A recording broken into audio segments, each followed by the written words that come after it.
All right, good evening. Welcome to the Anacortes City Council meeting of 18 April 2022. Ms. Hunt, would you take the roll, please? Mr. Carter? Present. Mr. Young? Here. Mr. Walters? Here. Ms. Cleland McGrath? Here. Ms. Moulton? Here. Mr. McDougall? Here.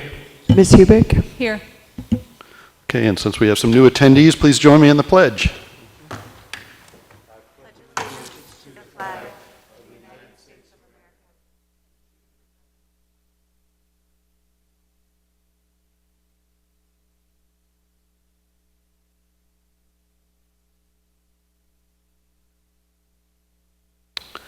Okay, we're on to item 3, announcements and committee reports. I only have one announcement. So I'd just like to thank council and staff for, we had a retreat on Friday. I think it was good and productive, and hopefully we learned some things. So appreciate that, and we will march forward with all the great stuff that we learned. Okay, also I've got Public Works Committee on here. I'm not sure if Public Works Committee, Mr. Walters tells me Public Works Committee did not meet. Port City Liaison Committee meeting, I'm not sure if we need to report on that, but I'll take a report if there is one, since we just had a wonderful Port City meeting. But apparently HASC did meet, and I will gladly take a committee report there. Mayor Miller. Mr. Walters. The Housing Affordability and Community Services Committee met last Thursday, as we do, 9 a.m. every week. In case anyone wants to participate or just observe, links are available on the website. Last week we met with the Executive Director and the Director of Asset Development for the Bellingham Housing Authority. And the Bellingham Housing Authority is a pretty substantial organization, actually. They are both the Housing Authority for the City of Bellingham and the Housing Authority for Whatcom County. They have one board and one set of staff, 2 legal entities, but they combine them through interlocal agreement. 50 total employees. They have more than 1,000 affordable housing units. They have 567 public housing, which are HUD-funded units. 396 of those are for seniors and our disabled people. And then they also administer housing choice vouchers. We had invited them specifically to talk about their new project, which is Samish Commons. It's off of Samish Way up in Bellingham, pretty close to the school, but it's not for students. It is an affordable housing project. And the city of Bellingham was a participant in this project in that they condemned the property, which was a hotel that had fallen into disrepair and disrepute. They condemned the property and then made available via an RFP a process whereby organizations, and I think maybe the Housing Authority was maybe the only one to participate, could explore how they could pursue affordable housing in that area. And we heard a lot of details on why it made sense for this particular area, for the Housing Authority. It wasn't originally where that they would have preferred to pursue affordable housing. The whole area was kind of depressed, but they are bringing it up through creation of this new facility. It is being done in 3 phases, all with tax credits. Just give you a little bit of taste of how substantial it is. I think it's a total of 1.5 acres. It's got an early learning center. It's got commercial units, 171 rental apartments. 69 units were completed last year, 14 set aside. Of 53 total senior units are set aside for homeless, 25 for disabled. And I think that they are currently working on phase 2 and 3. So it's a potential model for here in Anacortes, maybe on a smaller scale, but it was a great conversation with them and really eye-opening. We think that sometime later this summer we'll go and take a tour as well. All right, thank you very much. Any other committee reports? Okay, we're moving on to item 4, which is public comment, and I do have a Pat Gardner signed up to address the council, so you can come on up and address the council. Yep, right up there. And yes, I have not had a chance to return your call yet, but I look forward to letting you address the council. And make sure you have the microphone on, which it'll turn blue for you. Now you hear me? Yep, we got you. So go ahead. Thank you. Welcome. Mayor Miller, council members, I'm Pat Gardner. I live here in Anacortes. And I want to thank Mayor Miller for working towards a cleanup job on H Avenue just off of 22nd. It's up just west of the senior center. There was a lot of vehicles and environmental and health issues along that street that were blocking, and I want to thank him for having it cleaned up. But I think since it's slowly working its way back, and just as of Sunday, there is a dead truck on the street, orange truck, flat tire, and the undercarriage is laying on the road. It's been there since Sunday. But I just want to thank you very much for having at least started something. And thank you all for letting me talk to you. Thank you. Thank you very much. Any other members of the, please come on up.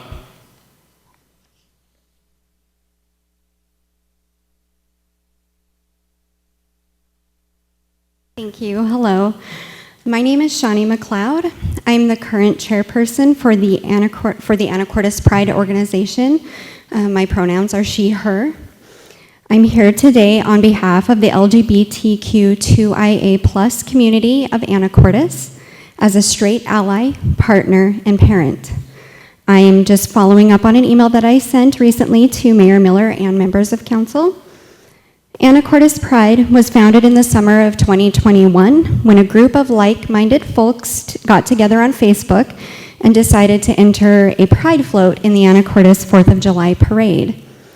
Over 100 community members participated, and while reception wasn't 100% positive, much of the city welcomed the new pride group with cheers and support.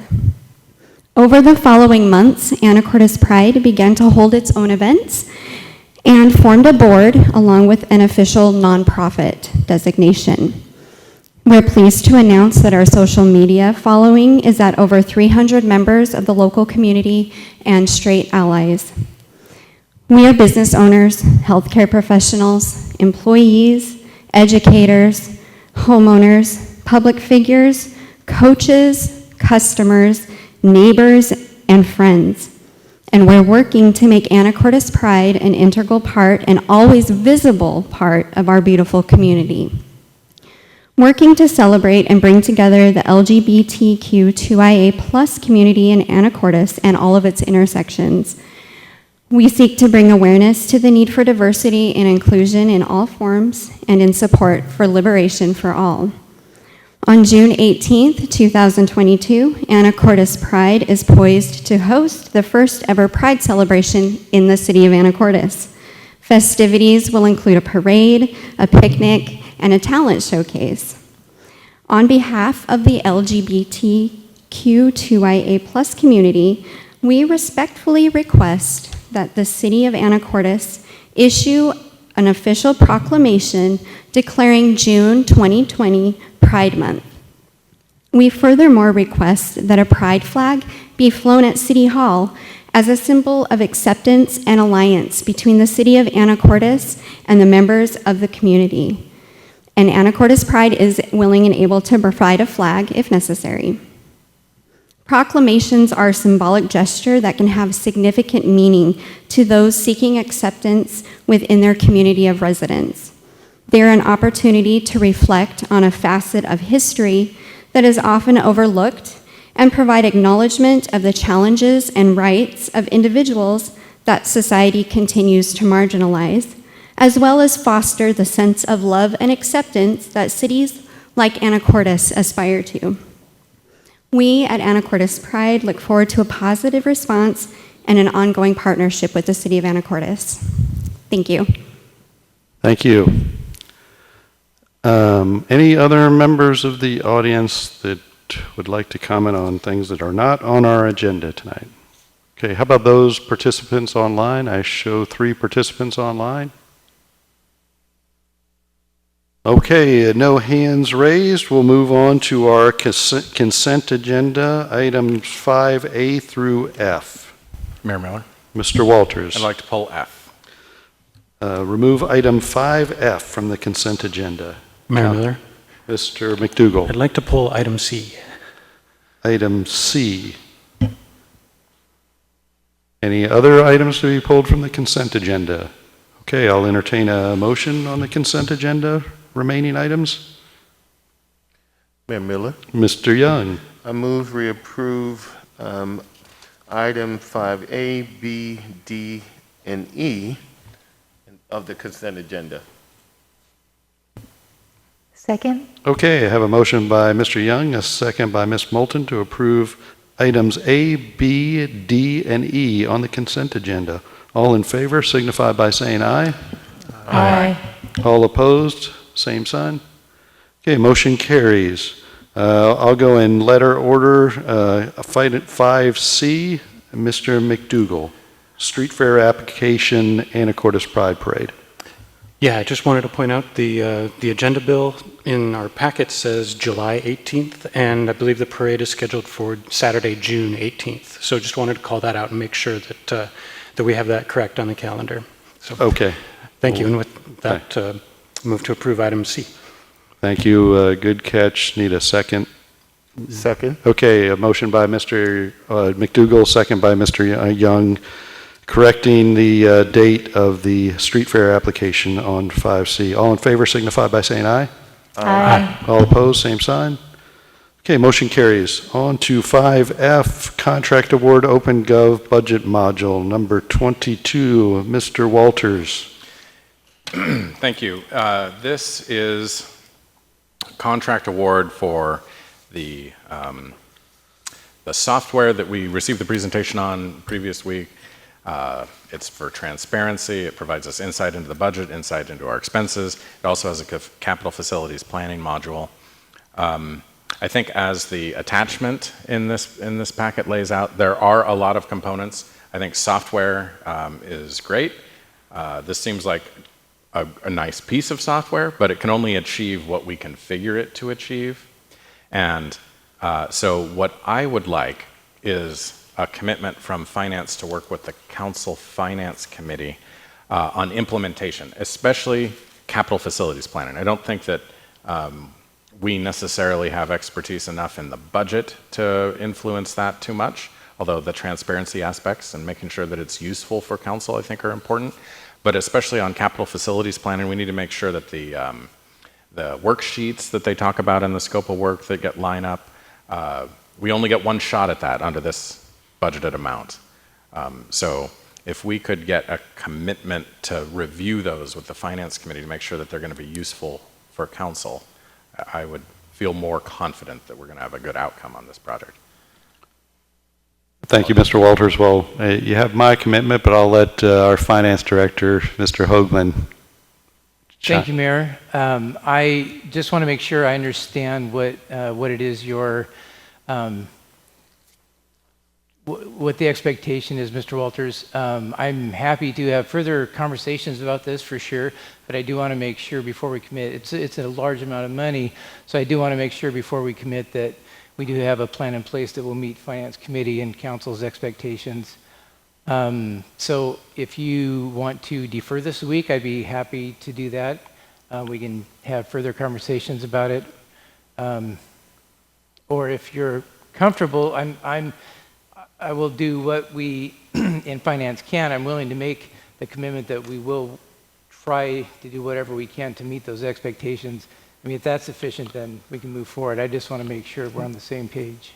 Mr. Walters.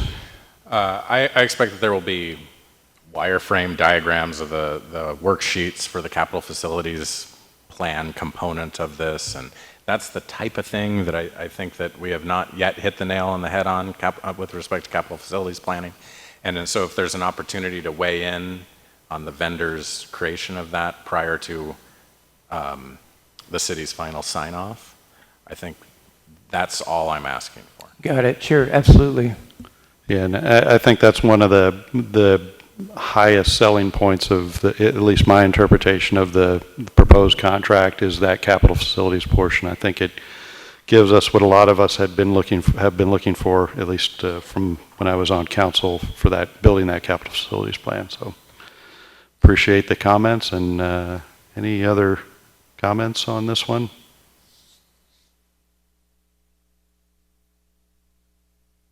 Miller? Mr. Walters? I move approval of the contract award. Second. Okay, a motion by Mr. Walters, a second by Mr. McDougall to approve the OpenGov Budget Module 22125 FIN 001. Ms. Hunt, would you call for the vote? Or I think I can do this on consent. All in favor signify by saying aye. Aye. All opposed, same sign. Motion carries.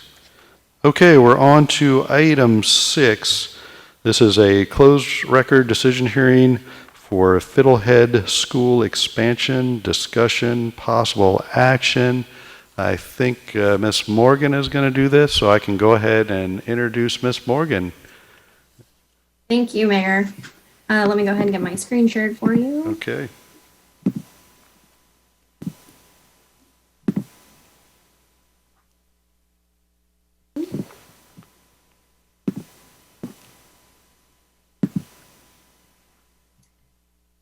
Okay, good evening, Council. So this, as stated, is a closed record decision hearing for the conditional use permit associated with, I don't know what that little thing's doing there, but anyways, for the Fiddlehead School expansion.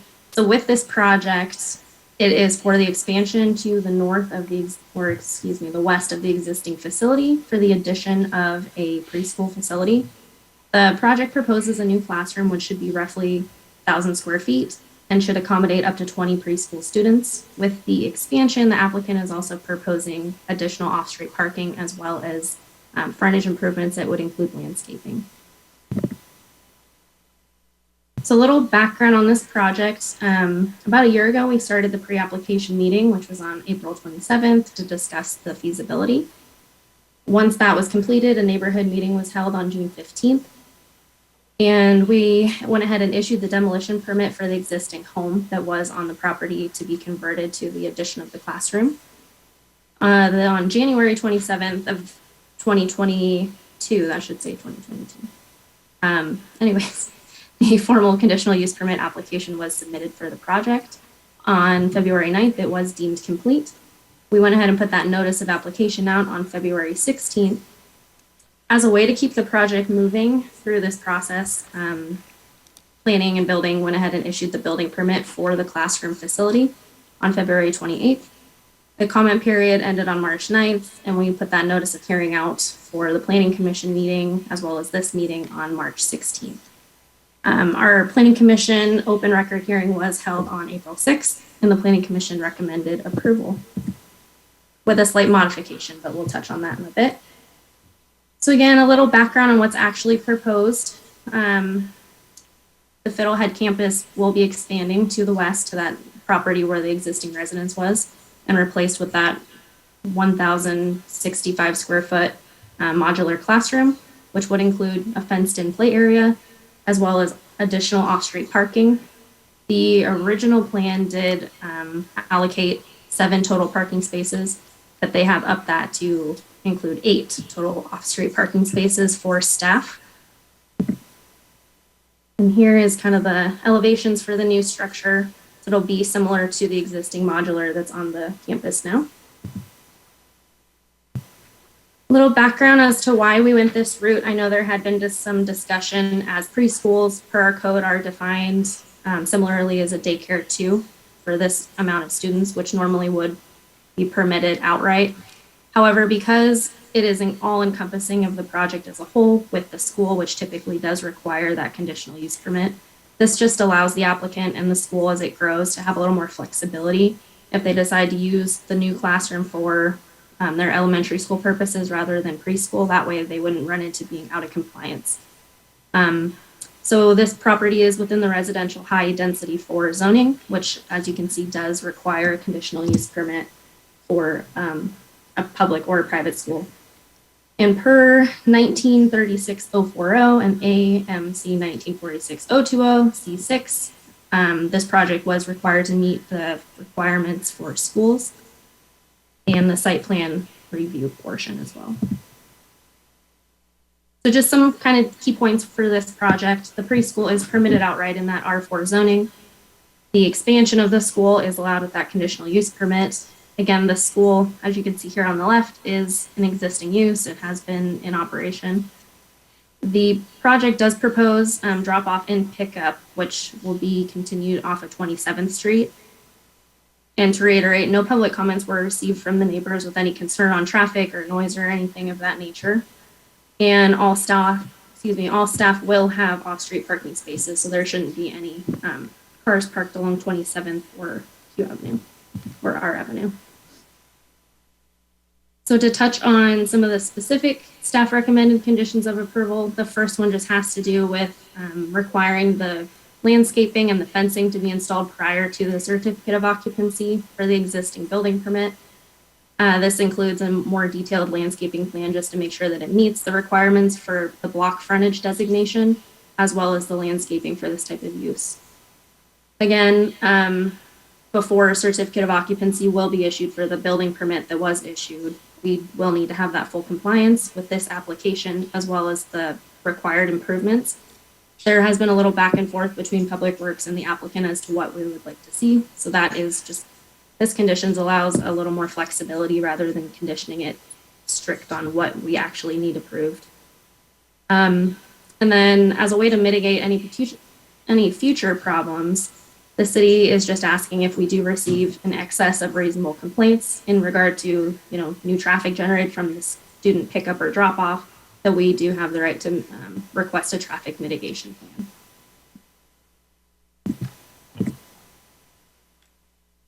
So circling back to the Planning Commission recommendation, they did go ahead and recommend approval, but they did ask to strike the staff recommended condition of approval number 5, which was just put in place as a way to kind of get ahead of potential problems that may arise.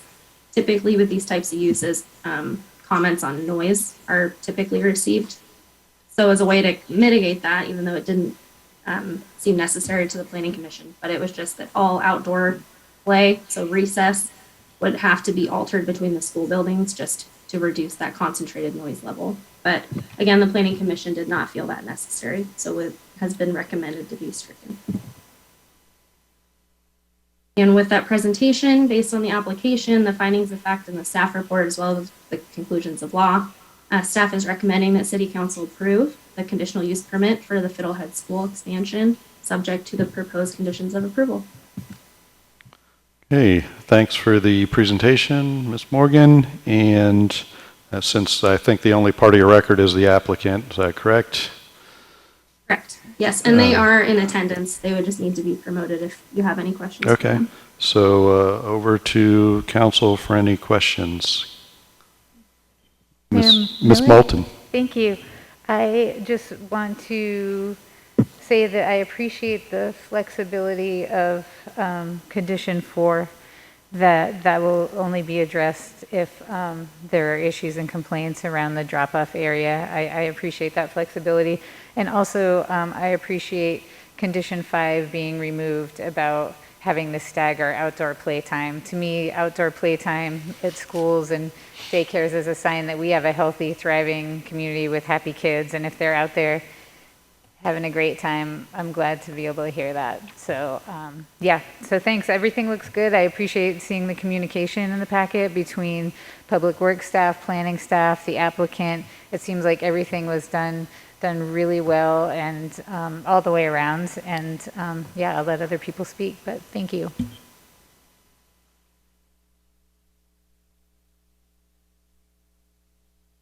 Mr. Walters.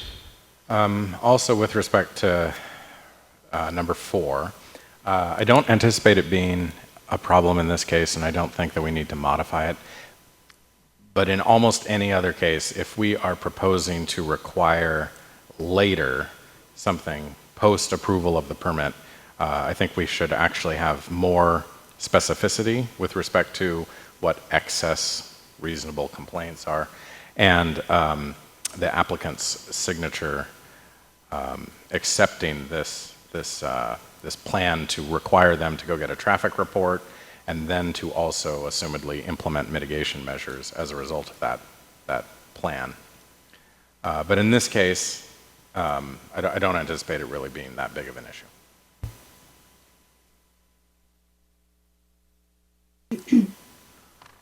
All right, any other council comments? And I think I have to close this. Do I have to close this one? All right, I'm going to close the, close the public comment, or the only, now it's really over to council to decide what they want to do.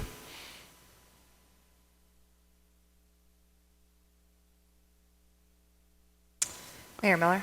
Ms. Cleland. Yeah, thank you for the presentation and packet. It was very thorough, as was said before. And unless someone has any objection, I move to approve conditional use permit 2022-0001, a conditional use permit application for the expansion of the Fiddlehead School, subject to the conditions contained within the staff report of record. Seconded. Okay, a motion by Ms. Cleland McGrath, a second by Ms. Hubick to approve the conditional use permit for the Fiddlehead School expansion subject to conditions. Ms. Hunt, would you call for the vote, please? Mr. Young? Yes. Mr. Walters? Yes. Ms. Cleland McGrath? Yes. Ms. Moulton? Yes. Mr. McDougall? Yes. Ms. Hubick? Yes. Mr. Carter? Yes. Motion carries. Okay, thank you. We're moving on to item number 7, other business. First up is a contract award for the water treatment plant energy study. I think we got Mr. McDaniel. Come on up to brief the council. And contract award, not to be confused in this case with something that we're paying out. Mr. McDaniel. Thank you, Mayor. Good evening, council, members of the public. Tonight we have in front of us a contract award for Brown & Caldwell for $149,874. This contract award is actually being back funded by PSC, which is really good news. This contract is to study the water treatment plant and the power consumption at the plant using a predictive analytics model that will actually show us places where we can find savings in electricity. Mr. Russ Pittis has done a great job of sourcing out the 258 grant funds from Puget Sound Energy, which is wonderful. This project started out as a grant of $16,000 to help study what we could look into to lead to the next phase. And that study resulted in pointing us towards this next phase that PSC agreed that, yes, your study should continue to find savings and optimizing the water treatment plant. The way I like to explain this is a software that puts us in this, taking data from different points and putting it in this right space to where predictive analytics can actually put it in a way that we can understand, where we can learn how the machines can do better and be more efficient. So in a nutshell, that's what the grant is. So I'm up for questions. All right. Council, any questions for staff? Mayor Miller? Mr. Walters? No questions, but sounds like a great deal. I mean, a steal at twice the price, but maybe it would be even worth doing if we were paying for it outright, since we use a substantial amount of money, of electricity there, and pay a premium price for it. I'd move approval. I don't mean to cut anyone off, but I move approval. Second, and also thank you, Mr. Pittis, for digging that up. Okay, a motion by Mr. Walters, a second by Mr. McDougall. Any additional discussion? Okay, Ms. Hunt, would you please take the vote? Mr. Walters? Yes. Ms. Cleland McGrath? Yes. Ms. Moulton? Yes. Mr. McDougall? Yes. Ms. Hubick? Yes. Mr. Carter? Yes. Mr. Young? Yes. Motion carries. Okay, thank you very much. Moving on to item 7B. This is an ordinance open for public comment, and it's a discussion item. Ordinance 4021, amending Title VI AMC regarding animals. So we are going to have Ms. Swetnam present, and I think we have some members of APD standing by, perhaps if we got any other deeper questions. But Ms. Swetnam. Thank you, Mayor Miller, members of council. It's so nice to see you all in council chambers. It's been 2.5 years, so I know this is the last thing on the meeting, so we're talking tonight about Ordinance 4021, which is an update to the chapter in Title VI related to dangerous dogs. So I'm rewarding your patience with pictures of cute dogs, who are, none of these dogs are dangerous dogs, they're all good boys, so. And I'm joined also by Chief Floyd, and I believe that Animal Control Officer Nybo may be listening in as well. So the background here is that we haven't updated Title VI, specifically the dangerous dog chapter, since 2015. And Animal Control Officer Nybo, working with the APD and Chief Floyd, have identified some areas where the code can be improved to facilitate better enforcement and clarity. So the changes that are proposed in the draft, and we left in your packet, you have the track changes version, and the comments are directly from Officer Nybo, and I think she provided some really helpful context for the changes that she's recommending. There are some updates to the definitions section. First, that a dog can be declared potentially dangerous if they bite only once. I believe that one has come from some actual hearings where there was some concern from the bench about how to enforce the code. We've also updated the definition of dangerous dog to include dogs that were declared dangerous in other jurisdictions. Proper enclosure of a dangerous dog is updated and clarified to be consistent with codes in neighboring jurisdictions. And then there's also a definition of provoked, which has come up in hearings. There's also a new exemption that Officer Nybo is recommending from the requirements for potentially dangerous dogs if the dog has gone through a sanctioned training process and has been declared a good boy. So. Some other changes, this one's my favorite. So there's the addition of notification time frame for dangerous dogs that move or become deceased. So there's an obligation from an owner to provide notice within a certain period of time that wasn't previously specified. There's also a change to allow notification of owner of a dangerous dog to happen by publication if they're not able to get them by certified mail or actual service. There's an update appeal time frame from 5 to 14 days.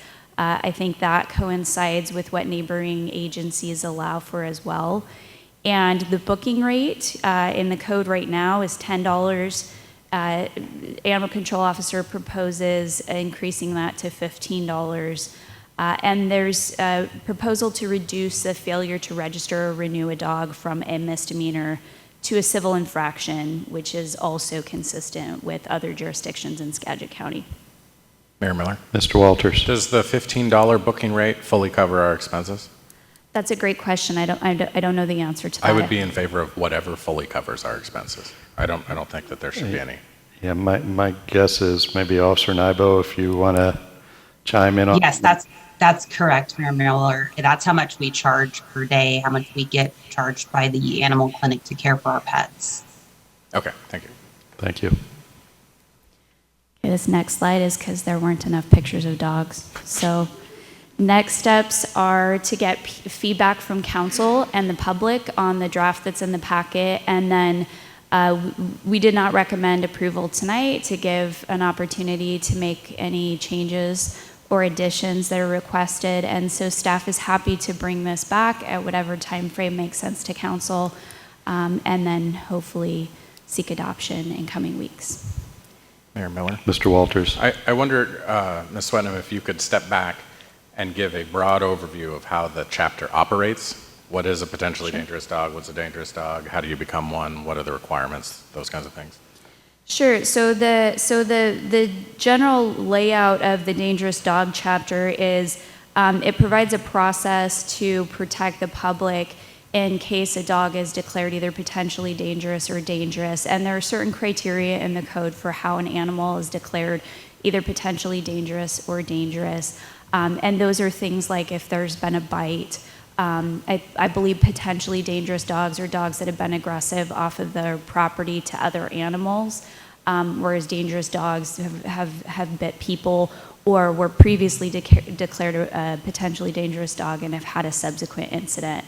The code requires, and there's a process where these can be appealed and they get heard in Anacortes Municipal Court. And in fact, the Anacortes prosecutor represents the city in those cases. But if a dog is declared either potentially dangerous or dangerous, the code prescribes certain safety precautions that have to be put into place to protect the public. In some cases, that fence has to be put up. Maybe the dog has to go to training. But the code goes through all of those specifics in pretty clear detail. Is that helpful? More or less? Ms. Moulton. Thanks, Mayor Miller. I don't even have to say anything. I try to pay attention. So I want to thank you, Ms. Swetnam, for your presentation, and Officer Nybo for all the work that she's done on this. I think there are some really good improvements here. I really appreciate that it's potentially dangerous dog, when unprovoked, inflicts one or more bites. It doesn't have to be multiple bites. One bite is enough for it to be potentially dangerous. So anyway, thanks for things like that. I would like to revise the proposed definition of provoked to match the RCW. I feel like this definition of provoked is a little broad, the one in our packet. It talks about a dog defending itself or an owner or a family member, or which is, I think it's just a little broad. I really like the RCW definition of provoked better, which is a person who's, just to try to keep this brief, someone who's tormenting or abusing a dog is obviously provoking it, that's true. Or a person committing a willful trespass or other tort upon the premises occupied by the owner of the dog. We had an incident up at Whistle Lake, I think it was last year or the year before. It was actually a friend of mine. He was riding his bike and a dog came up to him. He was just riding and the dog seemed friendly, was kind of sniffing, wandering around, and my friend wasn't alarmed in any way until the dog bit him and held on to him. And so that became an issue, I think, which is part of the reason we're revising this code. So as someone who has also been bit by dogs while on my bike, having not provoked them, not seriously, sometimes dogs don't appear to be aggressive and then they bite you anyway. So those, that's sort of an awkward segue into the exemption to requirements section. I would like to hear from other council members. I think that dogs potentially, can be rehabilitated. Sometimes it's just a bad move or overexuberance on their part when they bite. But one of the dogs that bit me has been to obedience school, and I don't know if it passed or not, but I've been bit multiple times. I have friends that have been bit. So I'm not super excited about exemptions. I think if you bite a person, you're potentially dangerous, whether you go to school and get a little certificate or not. And then, again, just having the provoked definition be in line with RCW, I would be in favor of. Thank you. Council, any other questions, comments? Mayor Miller. Mr. Walters. First of all, this is precisely what we need. We adopt a thing in 2015, but you are applying it, and then we get feedback, including feedback from the court, from the presiding court commissioner. I think that that's really useful so that we can adapt. 608015 is the line that reads, any dog that inflicts, and now it would say one or more bites on a human. As Ms. Moulton pointed out, I think that's a good improvement. However, a better improvement would be a dog that bites, rather than inflicting a bite upon. Just fewer words being better.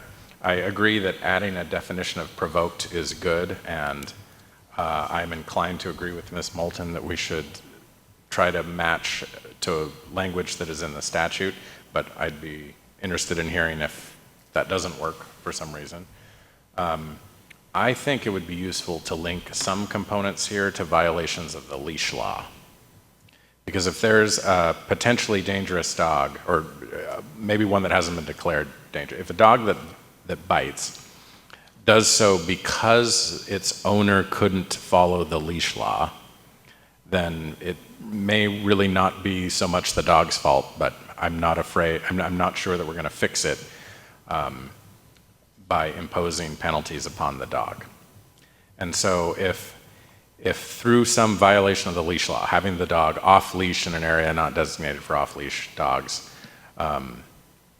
maybe they shouldn't be able to get an exemption, or maybe they should have an enhanced penalty, or I'm not sure. All I know is that it's the owners that are causing these problems, most of the time at least, and maybe that's some way to get at that. In 6.08.170, we're missing a B label. And then you mentioned that we'd like to make a misdemeanor into a civil infraction. I think that as a general matter, is a good thing to do, because we're more likely to issue a civil infraction. It's easier to accomplish. But I think that we have also left the misdemeanor language in here, and I think that's appropriate. If someone has a dangerous dog, it's been declared dangerous because it's either eaten some other animal or it's inflicted a serious injury on a human, not just a bite, but a serious injury. And I think that someone who is negligent in taking care of a dangerous dog should be prosecuted with a misdemeanor. Mayor Miller? Mr. Young. No, I just, wanted to briefly add that I agree. I think that linking this piece to also whether or not the dog is on or off the leash in areas that are not designated for dogs to run off the leash, I think that will help us in the ensuring that people sort of abide by the rules of law that we have. And so, thank you. Thanks. And maybe I'll put you on the spot a little bit, but if our city expert wants to weigh in on some of those comments and provide some feedback, Officer Nybo, did you want to say anything? I would love to. Thank you, Mayor Miller.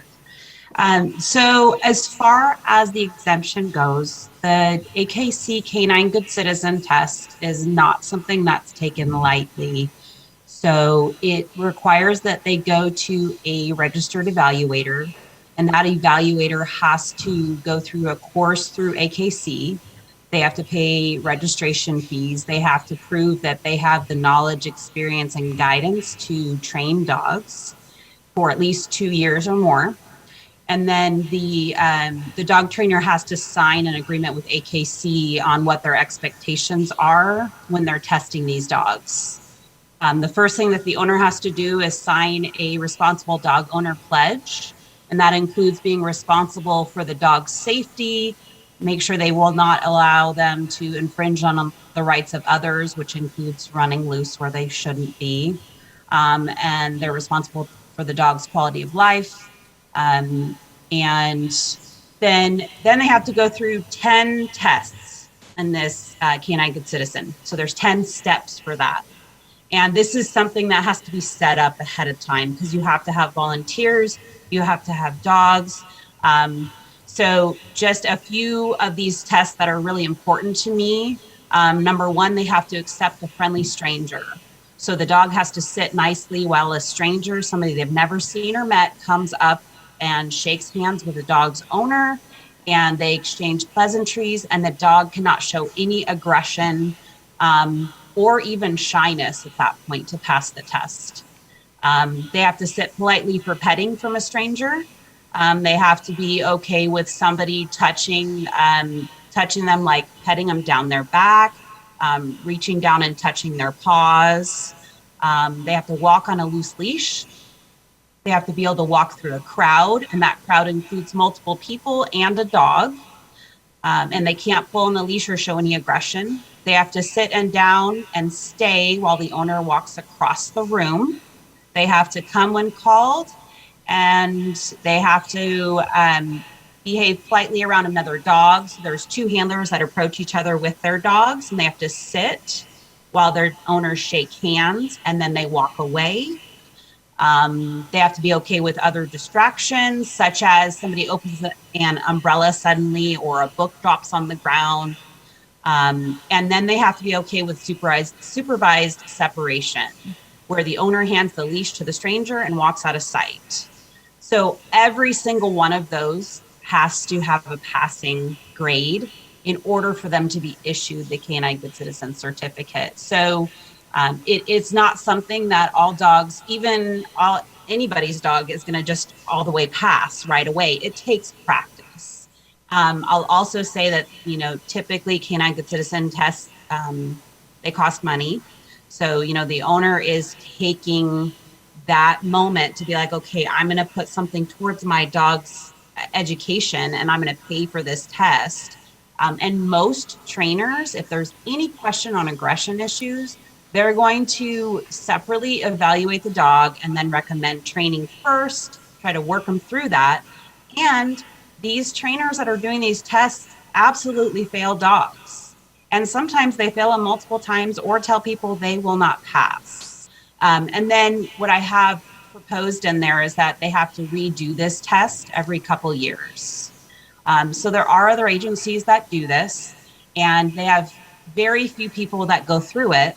But the people that go through it are the ones that, for example, they were standing at their front door and they went to open the door to put something outside and their dog saw somebody across the street and ran over there. It's kind of one of those perfect storm issues. And they work their dog through the problems. So it would benefit a small group of people, but it would benefit some people. It would. And I do think that currently I probably would have at least 2 people that would try.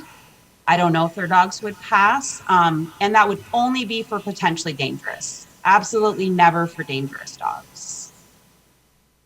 And what other questions were there? I'm sorry. Well, I think it was just to have you weigh in on that piece. I think perhaps the leash part of it as well was a question from council. And by the way, I'm hoping my dog Rex is watching because he only gets about 7 out of 15 of those things you said. So he better be paying attention. Sorry. Yeah, I think the question from council from Mr. Walters was tying in our leash ordinances, how we could maybe tie that in to help you enforce the code better. So I'll have to think that one over. Typically what I do now, if someone has their dog off leash and one of these things occurs, that just adds an extra layer to things. So they would get an off leash infraction for that. And I would have a discussion with them that they set their dog up to fail and they were not obeying the leash law. So, and I tell them that's why it's so important. You don't know how your dog is going to react. You don't know when things happen. So that's why your dog needs to be on the leash. So I'll have to think through the benefits of that. I'm not 100% clear on what he was suggesting. So maybe I could have a little more clarification on that and then think about it. Yeah, and this is, again, a discussion item so that hopefully we get the ordinance right before we bring it back for council. So if there are any other comments from council members, if they want to engage directly with staff, that would be great to provide those, get that conversation going. Mr. Walters? Mayor Miller. I don't have any specific suggestion there. I just feel like that there's some potential to link it to the leash law to make it clearer to people that, or to more effectively deal with people that aren't even willing to put their dogs on a leash.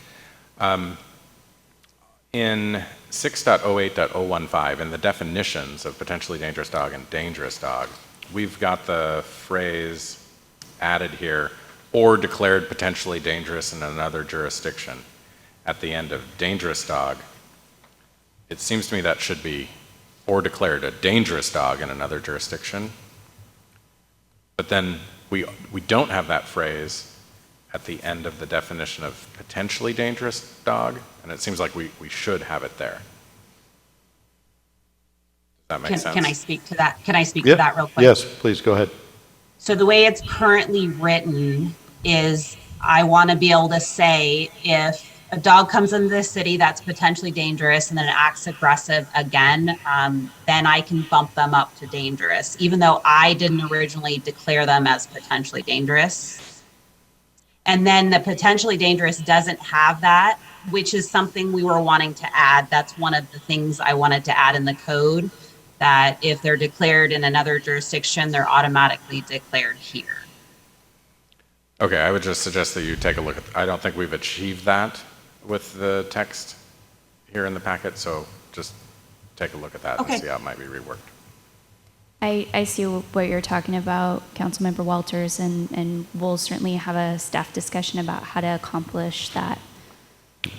Doesn't sound like council has any issues with what we're trying to accomplish. We'll just Right. get the language there. Any other questions, comments? Great opportunity to... Ms. Moulton, did you have any other, did I don't know if we were able to clarify your question with Ms. Nybo. Thank you. So I am reassured, Officer Nybo, by what you've described about that program. And, I'm not fully on board, but I'm definitely leaning more in that way from what you've told us about the program. So thank you for that. It is a little bit hard when, after having been bitten, fortunately never seriously. Again, they weren't like bad dogs trying to really do me harm. They were just over exuberant or not trained, and but there are those instances too. So I'm definitely appreciate what you said about that whole program. It's super helpful. And again, thank you for the excellent work you've done on this. This is a great example of trying to bring our code into line with other jurisdictions, make it consistent, make it easy to follow, and I really appreciate your work. So thank you. Mayor Miller, Mr. Carter. I have a comment from the audience. Oh, okay, this is an opportunity. Thank you for pointing that out. This is open for public comment. Come on up. I don't have anybody online right now, but again, open for public comment. Mayor Miller, council members, I'm Pat Gardner. Something came to mind. A lot of people adopt dogs. And you adopt a problem that you don't see and you don't know about and you're not told about. And a lot of times that dog that bites or is aggressive with the previous owner comes into your home, is sweet and nice, and something triggers it from the previous owner. And it's nature. It happens. But I've been through obedience classes a number of times with dogs and show dogs. And I think people should be held responsible for their pets. It's not the animal, it's the person. And God love those little critters. Thank you. Thank you very much. Okay, anything else from the council? Ms. Swetnam? I think we got good input there. Yeah, I just have one more slide. Oh, of course. I won't do this every presentation from here on out, but Starting to remind me of some laserfish presentation, but this is better. Okay, with no further business before the council, I'll adjourn the city council meeting of 18 April. Thank you very much.